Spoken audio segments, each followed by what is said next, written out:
Kamen Riders e benvenuti dal vostro Medors! Come ben sappiamo il 2021 è un anno estremamente importante per la Moto Guzzi che celebra i 100 anni di attività, ma in un 2021 frenetico con vari problemi di approvvigionamento di mezzi per molte case motociclistiche, gruppo Piaggio incluso, non ha comunque fatto desistere la casa di Mandello Dell'Ario che ha raggiunto nonostante svariate difficoltà ottimi volumi di vendita con la nuova V7 4, arrivando addirittura nel mese di agosto a raggiungere il primato di vendite tra le moto superiori ai 700 cm3 nel mercato italiano, con ben 213 unità vendute. Quest'anno magico aveva però bisogno di una ventata di novità vera e propria, che potesse celebrare il marchio Guzzi e la sua storia, ed ecco che arriva la Moto Guzzi V100 Mandello, una sigla che vuole celebrare l'anno del centenario Guzzi e che porta in dote tanti aggiornamenti tecnici mai visti su una Moto Guzzi. Come ho detto in molti altri video, il colpo di fulmine è un aspetto fondamentale, che spesso finisce per superare anche i dati tecnici, e il design è stato oggetto di molte critiche. È difficile al giorno d'oggi tirare fuori qualcosa di innovativo,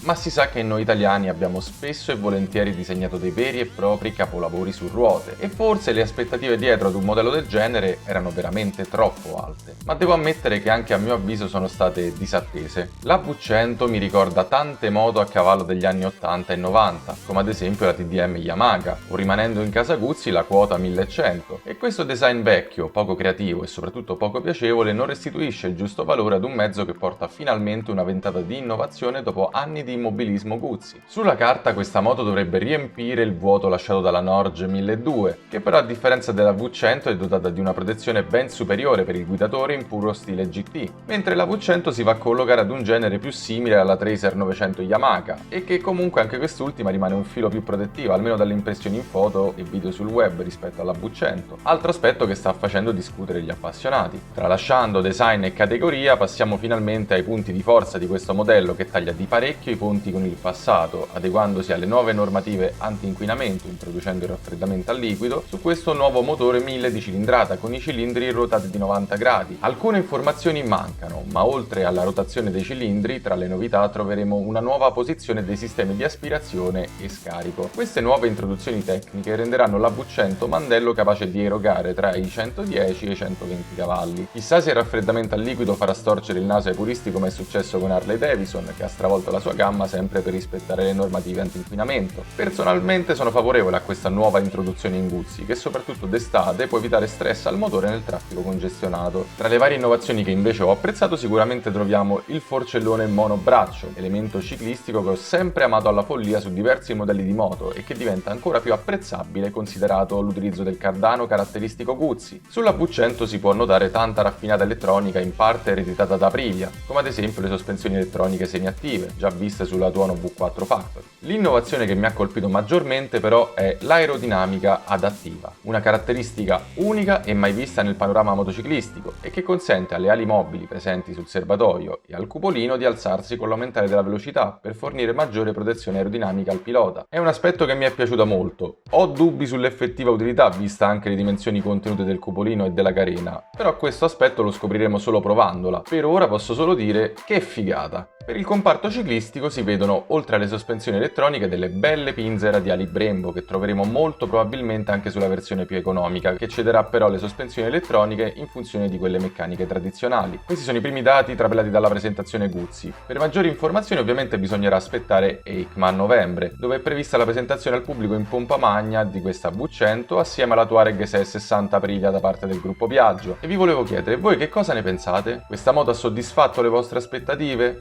Personalmente non sono convinto per nulla dal design, che a mio avviso poteva essere sviluppato molto meglio, ma soprattutto non sono convinto dalle minute protezioni aerodinamiche e che a tratti la rendono quasi più simile ad una Naked che ad una GT.